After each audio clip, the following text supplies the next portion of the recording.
Okay, well, this sculpture, the Barking Up the Right Tree sculpture, was created before and during the building and opening of the Millennium Gallery, and it was to celebrate the opening of the Millennium Gallery. The idea was I'd make a temporary piece out of cutlery that would last about 6 months. Here it is, 12 years later, still going, thanks to the reliability of old Ford Fiesta back window wiper motors. Yeah, the brief was to make a sculpture, make a large sculpture that has some kind of presence in the gallery space, or in this huge atrium space, out of cutlery.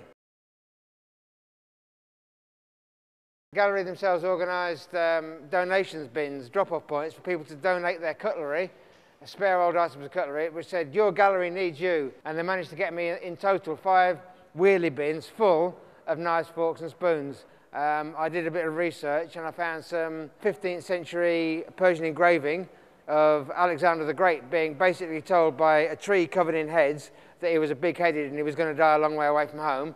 And also my partner and I had recently been to India, and in the town square of a place called Khajuraho, in the town square of this place there was a fabulous tree, not sure really what kind of tree it was, but it had this kind of fantastic tapering shape, which is what this tree here is based on. It took me about 2 months or so to complete. I was helped, I managed to get Tinsley Wire Company to sponsor me by giving me some wire mesh for free, which I formed the shape of it with. That was the easy bit.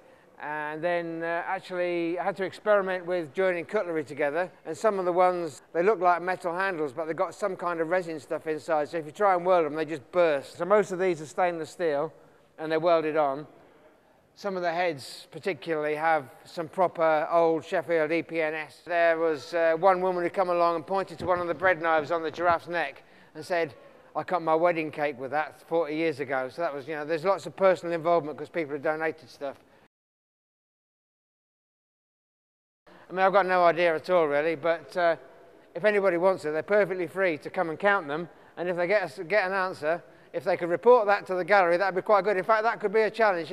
If people would like to come and count the cutlery, then once we get 50 results, we'll take an average. As a child, from the age of about 5, I started collecting cacti, and I always liked the shape and form of cacti, and this is kind of loosely based on an Echinocactus grusini, I think. But yeah, so I decided to do all the spines out of forks. They're all stainless steel on here, the forks. The flowers are EPNS. But they wanted something that didn't involve electricity, but which still had some kind of kinetic aspect to it. So inside the box at the bottom, there's lots of things like step xylophones, which are looking a bit battered nowadays, actually. Oh, cymbals. And so you get, as you put money in all the holes, you get a different note from each flower. The flowers are made, as I say, out of Sheffield, genuine Sheffield spoons. There's a hole in the top that people can put their 20 and 50 and £100 notes in if they want. Museums Sheffield is a charity, and it depends on people's donations to keep it running as a thing that's free for the people of Sheffield and everywhere to come and visit.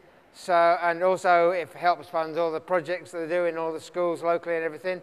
So please, whenever you're in, or if you can, donate. And if you're watching this on an Android phone, you can afford it.